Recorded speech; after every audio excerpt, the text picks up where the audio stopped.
Hello students, स्वागत है आपका मेरे यूट्यूब चैनल पे। तो आज मैं आपको पढ़ाने वाली हूँ ट्रांसफ़र लर्निंग। इसमें हम पढ़ेंगे introduction of transfer learning, types of transfer learning, strategies to maximise transfer learning and इसका हम कंक्लूजन भी देखेंगे। तो चलिए शुरू करते हैं। Transfer of learning means applying previously learn knowledge और स्किल्स टू न्यू सिचुएशन। इसका क्या मतलब हुआ कि जो ट्रांसफ़र ऑफ लर्निंग है इसका क्या मतलब होता है, जब हम अपनी प्रीवियस नॉलेज को नई सिचुएशन में अप्लाई करते हैं तो उसे हम क्या कहते हैं, ट्रांसफ़र ऑफ लर्निंग कहते हैं। It is an important goal of education as it help student use what they learn in real life.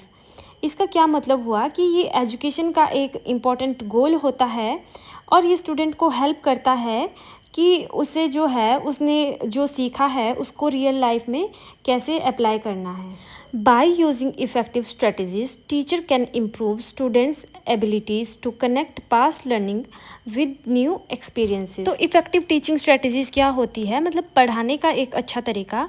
अगर एक टीचर जो है पढ़ाने का अच्छा तरीका यूज़ करता है तो उससे क्या होता है, वो स्टूडेंट की एबिलिटी को इम्प्रूव कर सकता है। किसके लिए इम्प्रूव कर सकता है? To connect past learning with new experiences. जो उसकी पास्ट लर्निंग है, जो उसने पहले सीखा है, उसकी प्रीवियस नॉलेज है, उसको न्यू एक्सपीरियंसेस से कनेक्ट करने के लिए। तो चलिए अब जो है ट्रांसफ़र लर्निंग की एक सिंपल डेफिनेशन देख लेते हैं। Transfer learning means using what we already know to learn something new more easily.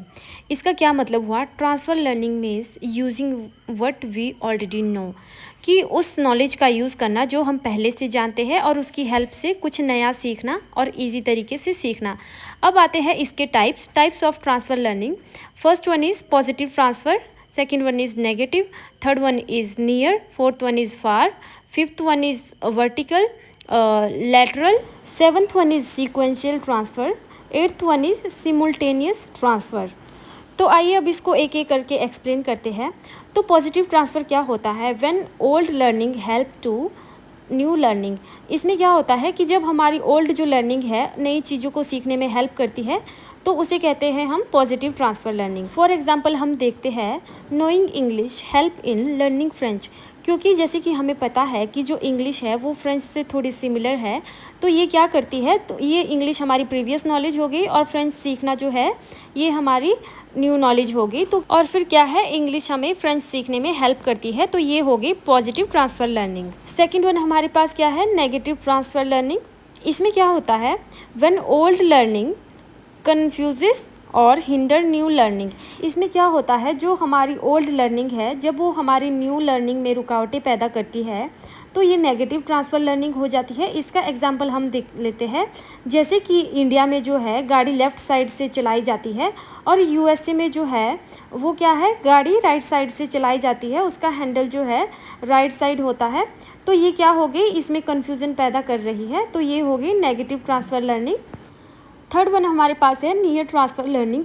इसमें क्या होता है, when task are very similar. इसमें क्या होता है कि जब हम कोई काम कर रहे होते हैं और वो एक दूसरे से बहुत मिलते जुलते होते हैं, तो ये हो गया नियर ट्रांसफ़र लर्निंग। इसमें हम मैथ्स के 2 क्वेश्चन ले सकते हैं जो कि एक ही फार्मूला से सॉल्व होते हैं, तो दोनों ही एक दूसरे से सिमिलर है, तो ये इसका एक एग्जाम्पल हो जाता है। फोर्थ हमारे पास फार ट्रांसफ़र लर्निंग आ जाता है। ये नियर ट्रांसफ़र लर्निंग का एकदम ऑपोजिट है। इसमें आप देख सकते हैं टास्क जो है वो बिल्कुल एक दूसरे से अलग अलग रहते हैं, but old learning still helps. But इसमें जो ओल्ड हमारी लर्निंग है वो फिर भी काम आती है और नई चीज़ों को सीखने में हेल्प करती है। उसके बाद हमारे पास आ जाता है फिफ्थ पॉइंट। इसमें क्या है, वर्टिकल ट्रांसफ़र। इसमें क्या होता है, learning basic skills first which help in learning advance once.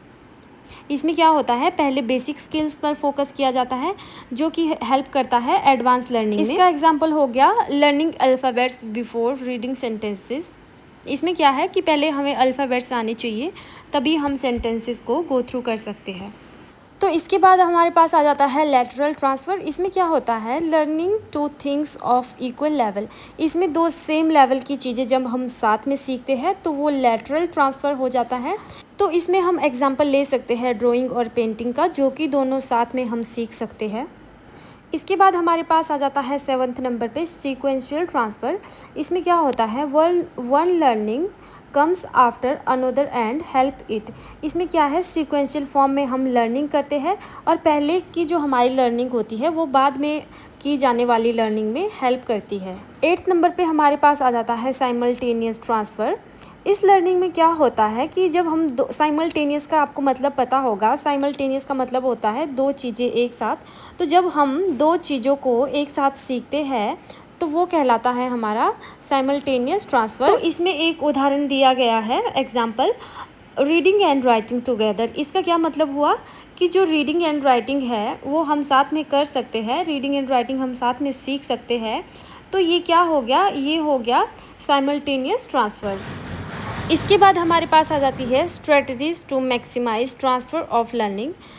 तो इसको मैक्सिमाइज़ करने के लिए हमारे पास कौन कौन सी स्ट्रेटजीज़ हम अपना सकते हैं। तो पहला है हमारे पास integrated curriculum, provision of practice and utility, provision of linking knowledge, consideration of student background, extensive practice. So 6th one is focus on understanding, variety of illustration, emphasis on intelligent methods, encourages self discovery, distributed learning, use quality experiences. तो चलिए अभी इसको थोड़ा सा explain कर लेते हैं। Integrated curriculum क्या है? इंटीग्रेटेड करिकुलम का मतलब है कि जो सब्जेक्ट है वो एक दूसरे से इंटीग्रेटेड होने चाहिए, मतलब एक दूसरे से लिंक होने चाहिए, तभी जो है हम ट्रांसफ़र लर्निंग को मैक्सिमाइज़ कर सकते हैं, मतलब उसको बढ़ा सकते हैं। सेकंड जो इसका पॉइंट है प्रैक्टिस एंड यूटिलिटी। इसमें क्या बताया गया है, जो भी हमारे कोर्सेज़ होते हैं, जो भी हमें स्कूल में कॉलेजेस में पढ़ाया जाता है या हमारा कोई भी एकेडमिक कोर्सेज़ है तो वो कैसा होना चाहिए, वो इंटरेस्टिंग होना चाहिए। थर्ड पॉइंट है लिंकिंग नॉलेज। इसका क्या मतलब हुआ, connect new lesson with previous knowledge. इसका मतलब ये हुआ कि जो हम कोई भी चैप्टर पढ़ते हैं, ऐसा नहीं है कि उसमें कुछ और ही दिया गया है जो हमने पहले कभी सुना ही नहीं है, ना देखा है, ना पढ़ा है। तो हमारे जो लेसन है वो कैसे होने चाहिए, अगर हम कोई चैप्टर पढ़ रहे हैं तो वो हमारी प्रीवियस लेसन से क्या होना चाहिए, कनेक्टेड होना चाहिए। तो फिर जब जो चैप्टर है वो एक दूसरे से कनेक्टेड होंगे तो उसमें क्या है, हमें समझ भी आएगा और ट्रांसफ़र लर्निंग भी इंक्रीज़ होगी। Fourth one is students background. इसमें क्या है कि जो भी हम चैप्टर पढ़ाते हैं वो हमें स्टूडेंट्स का बैकग्राउंड और एनवायरनमेंट और उसकी नीड के अकॉर्डिंग पढ़ाना चाहिए, ताकि वो अच्छे से समझ भी सके और उससे इंगेज भी हो सके, तभी हमारी जो लर्निंग है वो इंक्रीज़ हो सकती है। Fifth one is extensive practice. तो इसमें क्या बताया गया है, give student enough practice to build strong learning. कि बच्चों को जो है हम पढ़ा रहे हैं तो उसको क्या है, बच्चों को प्रैक्टिस करने के लिए क्वेश्चंस भी देने हैं, ताकि वो क्या है स्ट्रॉन्गली लर्निंग कर सके, अच्छे से अपने कंसेप्ट को क्लियर कर सके। Sixth point is focus on understanding, teach concept clearly, not just memorisation. इसमें क्या बताया गया है कि अगर हम बच्चों को पढ़ा रहे हैं तो उनके कंसेप्ट जो है एकदम क्लियर करवाने हैं, हमें जस्ट उनको याद नहीं करवाना है, बल्कि उनको वो चीज़ें उनके समझ में भी आनी चाहिए जो हम उनको पढ़ा रहे हैं, और उनके कंसेप्ट भी जो है एकदम क्लियर होने चाहिए और अच्छे से उन्हें अंडरस्टैंडिंग भी होनी चाहिए। So our seventh point is use of illustration. It means use charts, models and examples to improve understanding.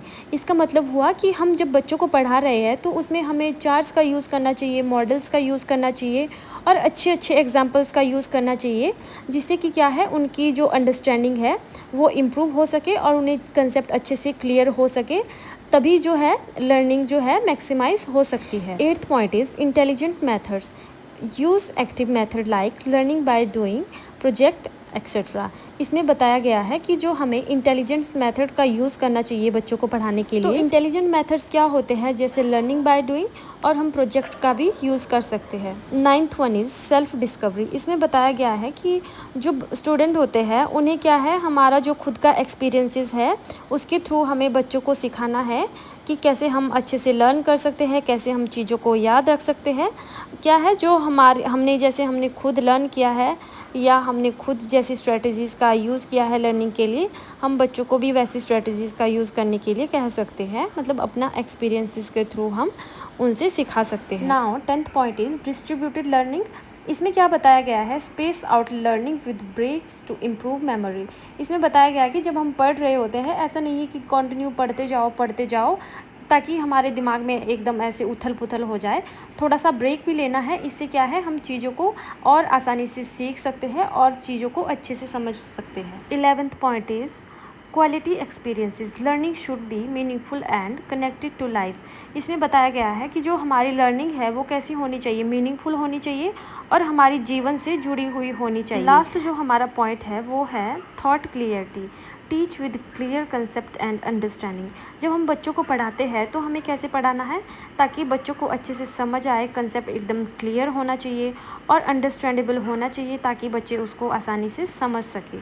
तो ये थे कुछ पॉइंट जो हमारी ट्रांसफ़र लर्निंग को मैक्सिमाइज़ करते हैं, मतलब बढ़ावा देते हैं। तो अब हम बात करते हैं कंक्लूजन की। So conclusion is transfer learning enables learner to apply prior knowledge to new situation. तो कंक्लूजन में क्या बताया गया है, जो ट्रांसफ़र लर्निंग होती है वो लर्नर को इनेबल करती है कि वो जो हमारी प्रायर नॉलेज है उसे न्यू नॉलेज और न्यू सिचुएशन में कैसे उसको अप्लाई करना है। और ये क्या एनहांस करता है, अंडरस्टैंडिंग को एनहांस करता है, प्रॉब्लम सॉल्विंग जो हमारी स्किल्स है उसको डेवलप करता है और रियल लाइफ में इसको कैसे अप्लाई करना है ये भी हमें बताता है। और अगर हम वेल प्लान टीचिंग स्ट्रेटजीज़ का जो है प्रोसेस को अपनाते हैं तो हम ये ट्रांसफ़र लर्निंग को और ज़्यादा बढ़ावा दे सकते हैं और इससे क्या है हमारी लर्निंग जो है और ज़्यादा इफ़ेक्टिव हो सकती है और मीनिंगफुल हो सकती है। ये था हमारा आज का टॉपिक। अगर आपको वीडियो अच्छा लगा हो तो वीडियो को लाइक एंड कमेंट ज़रूर करना। Thanks for watching.